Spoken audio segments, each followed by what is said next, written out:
They came thundering through the fog like a storm made of steel and pride. Thousands of horses, their breath clouds of white in the cold morning air, their riders shimmering beneath banners of gold and azure. The French knights, the greatest warriors of Christendom, were once again riding to glory. Or so they believed. What awaited them, however, was not glory, but the same cold, muddy grave that had swallowed their fathers 70 years earlier. It was October 25, 1415. The fields outside the small French village of Agincourt had been churned into muck by days of rain. The English army, led by a pale, feverish young king named Henry V, stood behind a row of sharpened stakes planted in the soft earth. His men were exhausted, starving, and outnumbered nearly 5 to 1. The French knights, resplendent in their armor and arrogance, laughed when they saw them. The memory of Poitiers and Crécy, two humiliating defeats at the hands of the English decades earlier, should have been enough to make the French cautious. But pride is louder than memory. And pride, when mounted on a warhorse and wrapped in polished steel, does not listen to reason. Henry V's men were mostly archers, yeomen hardened by years of toil rather than noble birth. They had longbows taller than themselves, capable of piercing armor from 200 yards away. But to the French knights, this was peasantry. How could dirt-stained bowmen possibly defeat the flower of French chivalry? The French lords argued for hours about who would lead the charge. No one wanted to be left behind, everyone wanted the honor of being first to crush the English rabble. They pushed and shouted, their pride clashing before their swords ever did. Finally, the order came. Trumpets blared, horses snorted, and with a roar of thunder, the French cavalry charged. But the ground betrayed them. Rain-soaked soil turned into sucking mud. Horses stumbled. Knights sank to their knees, their heavy armor dragging them down like anchors. The arrows began to fall, a black storm of death. English longbowmen loosed volley after volley, the sound of bowstrings snapping like the hiss of 1,000 snakes. The first line of French knights fell before they even reached the enemy. Horses screamed as arrows punched through their eyes and throats. Men shouted, slipped, and vanished beneath the weight of others.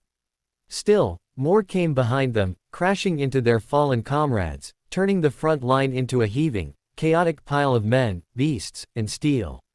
The English stood steady behind their wooden stakes. When the French finally reached them, they were no longer charging knights but crawling men, exhausted and choking on mud. English archers dropped their bows, drew their mallets and knives, and descended upon them like vultures. The killing was slow and brutal. Henry V watched from behind his lines, silent. He had chosen his ground carefully, narrow, muddy, flanked by woods on both sides. He had learned from the same history the French had ignored. He knew that courage without discipline is suicide, and that pride makes men blind. By noon, the field of Agincourt was a swamp of corpses. Thousands of French nobles lay dead, dukes, counts, barons, all crushed or drowned in the same mud they had thought to trample over. It was not the first time France's finest had been destroyed by arrogance, but it was certainly the loudest lesson. And yet, they had made this mistake before. 70 years earlier, at a place called Crécy, their grandfathers had done the exact same thing. In August 1346, during the first years of what would become the 100 Years' War, another English king, Edward III, had stood against overwhelming French forces. His men, too, were weary and vastly outnumbered. His archers, too, had taken position behind sharpened stakes. And his enemy, too, had been certain of victory. The French knights at Crécy had ridden into death with the same blind pride their descendants would show at Agincourt. They ignored the terrain. They ignored the rain. They ignored the tactics that had already proven deadly. And when the English arrows began to fall that day, history was already writing its cruel refrain. At Crécy, the slaughter had been total. Thousands of French knights fell, trampled by their own men, pierced by English arrows, drowning in the same kind of mud that would later claim their sons and grandsons. The flower of French nobility was cut down in a single afternoon. And yet, 70 years later, they had learned nothing. What drove them, these men in armor, bound by code and honor and vanity, to repeat the same fatal mistake? Why did they ride again into the same trap, eyes open, banners flying? The answer lay not in their strategy, but in their pride, in the very soul of medieval chivalry itself. For the French knights did not see war as a science or an art. They saw it as theater, as divine trial, as a stage upon which their valor might be proven. To fight on foot was shameful. To wait was cowardice. To die gloriously, face to face with the enemy, was the highest honor imaginable. And so they rode, again and again, into mud and death. Henry's men had no such illusions. To them, war was work, dirty, cruel, necessary. They fought to survive, not to impress. And that difference, more than any weapon or tactic, decided the fate of two nations. As the afternoon sun began to set over Agincourt, Henry V ordered his soldiers to kill the French prisoners. It was a shocking command, even his own men hesitated.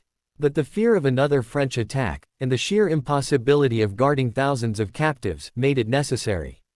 The killing resumed. The mud drank deep once more.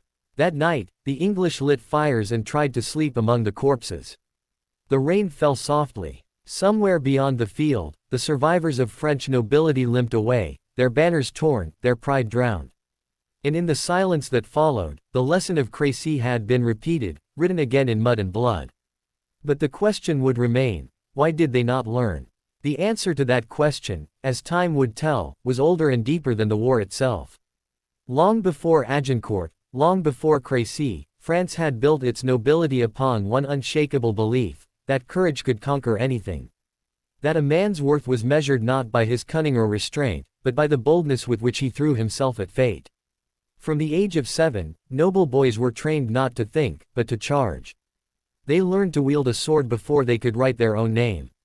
They were taught that hesitation was shame, that strategy was trickery, and that dying in battle was the highest calling of a man born to lead. That belief had built an empire of honor, and doomed it. When the 100 Years' War began in 1337, the French knights had every advantage: wealth, numbers, land, and reputation. The English were a smaller, poorer kingdom. Yet in battle after battle, from Crécy to Poitiers to Agincourt, it was the English who triumphed. Their secret was not divine favor, but adaptation. At Crécy, Edward III used longbows and terrain to neutralize the French cavalry. At Poitiers, his son, the Black Prince, feigned retreat to lure the French into a deadly trap. And at Agincourt, Henry V repeated the same pattern, forcing the French into narrow ground, where their own numbers became a curse. The French knights, meanwhile, were prisoners of their own legend. Their world had no room for humility. No room for innovation. When crossbows and longbows began to dominate the battlefield, they dismissed them as dishonorable weapons. When tactics began to matter more than courage, they mocked the English as cowards hiding behind wood and mud. But history does not care for pride. At Agincourt, the mud that killed them was more than just rain-soaked soil. It was symbolic, the weight of centuries of arrogance pulling them down. Each knight who fell represented not just a man, but an idea that had outlived its time. The English arrows tore through that illusion with merciless precision. The battle became a kind of ritual, a grim echo of Crécy. Horses flailed and fell. Men sank and screamed. The nobles at the front were crushed beneath their own comrades.